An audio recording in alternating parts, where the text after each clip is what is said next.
L'effondrement des prix de l'énergie a fait mal aux pays les plus pauvres de la planète. La valeur des exportations des 49 pays les plus pauvres a chuté de près de 44 % au cours des 6 premiers mois de l'année.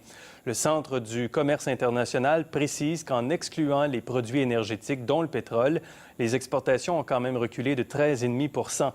Les pays d'Afrique subsaharienne sont ceux qui ont le plus souffert de la contraction du commerce international. Leurs exportations ont chuté de moitié. Les défis économiques de l'Afrique sont immenses. Cette semaine se déroule à Montréal l'événement Forum Africa 2009 qui a pour but d'attirer des investisseurs en Afrique. Et il y a un invité de marque qui est présent à cette conférence. C'est l'ancien président de l'Union africaine et ancien président du Mali, M. Alpha Oumar Konaré, qui est notre invité ce soir. M. Konaré, bonsoir. Bonsoir. Et bienvenue. Merci beaucoup. Vous participez donc à ce Forum Africa. Vous avez prononcé une conférence hier. Est-ce que ce genre de forum, à votre avis, ce type de forum est utile? Extrêmement utile. Ce forum est déjà à sa 4e édition. J'espère que ce sera un forum périn. Et je souhaite que ce forum Africa soit une marque pour Montréal et pour le Québec et pour le Canada. Parce qu'on vient de montrer quelques chiffres sur les exportations, la crise alimentaire se poursuit, la crise financière affecte l'Afrique. L'Afrique a du mal présentement à se relever de ces crises qui l'affectent. Oui, ce constat, il n'est pas nouveau. Non. Mais ce constat est aujourd'hui plus grave. C'est ce qui nous pousse à dire qu'il faut que nous changions complètement de façon de gérer le continent. Il faut une autre politique aujourd'hui en Afrique. Quelle politique? Quelle politique? Sortir d'abord de ce que nous appelons l'économie de rente, le pacte colonial. Que l'Afrique ne soit pas simplement ce continent qui exporte des matières premières. Que nous soyons en mesure d'assurer des transformations de ces matières premières sur place pour créer des emplois, pour mieux lutter contre la pauvreté. Et ensuite, que nous soyons dans les conditions de négocier de façon égale avec nos divers partenaires. Et c'est pour cette raison qu'au cours de ce forum, nous avons plaidé pour plus d'unité, plus d'union des pays africains.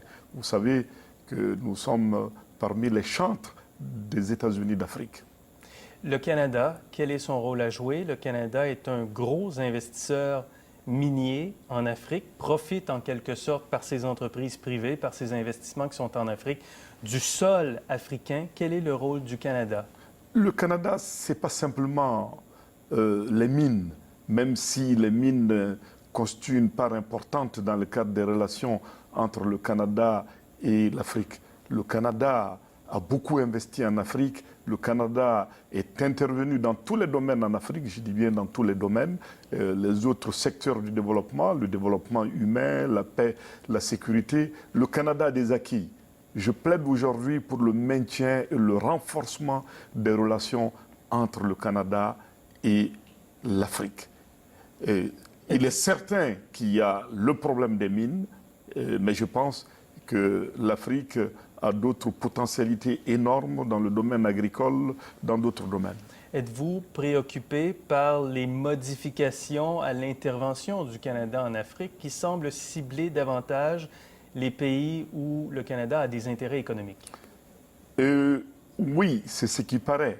Mais je pense plutôt que le Canada doit s'intéresser à l'ensemble du continent. Parce que c'est l'ensemble du continent demain qui sera le partenaire de tout le monde. Vous savez, ce qui est extraordinaire, c'est que le Canada, qui a une longue tradition en Afrique, au moment où le Canada donne l'impression de se retirer, c'est en ce moment que d'autres viennent massivement. Vous voyez, des pays comme le Japon, comme l'Inde, la Chine était là déjà, mais l'Inde, le Japon, le Brésil, la Turquie ouvrent partout des ambassades pour avoir des interlocuteurs sur le continent. Cela me paraît être extrêmement positif. Je ne doute pas que nos amis canadiens marqueront une grande présence parce que, vous savez, il n'y a pas d'avenir demain sans le continent africain, sur tous les plans. Et vous avez parlé des immenses potentialités du continent. J'ai cité un chiffre hier. Dans une quarantaine d'années, c'est quoi? c'est une génération. 50, oui. Hein? C'est ça. Si vous regardez bien, c'est à peu près de 1975 à maintenant, si vous faites une projection dans le futur par rapport à ça, mais l'Afrique aura presque 1,8 milliard, 1,9 milliard d'habitants.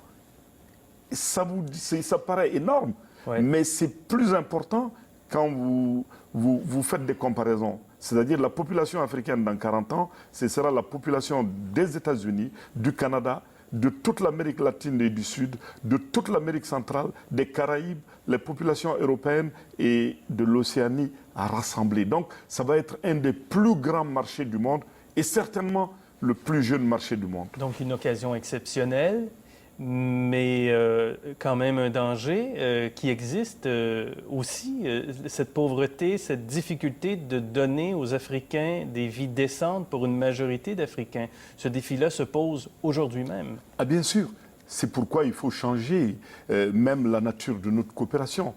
Il faut jouer la carte gagnant-gagnant. C'est pour cette carte raison du libre marché? La carte, certainement, du libre marché, mais pas dans une logique aveugle de l'économie de marché, pas dans ce sens, parce qu'il faut tenir compte d'autres paramètres sociaux, sinon on ne peut pas s'en sortir. Si c'est le gain pour le gain, dépouiller, je pense que cela va entraîner beaucoup de risques et on n'a aucun intérêt à asseoir sur ça un partenariat durable. Monsieur Konaré, c'est déjà terminé. C'est un honneur de vous avoir reçu. Vous avez sans doute ouvert la fenêtre et la réflexion à bien des gens. Merci beaucoup. Merci beaucoup. À vous.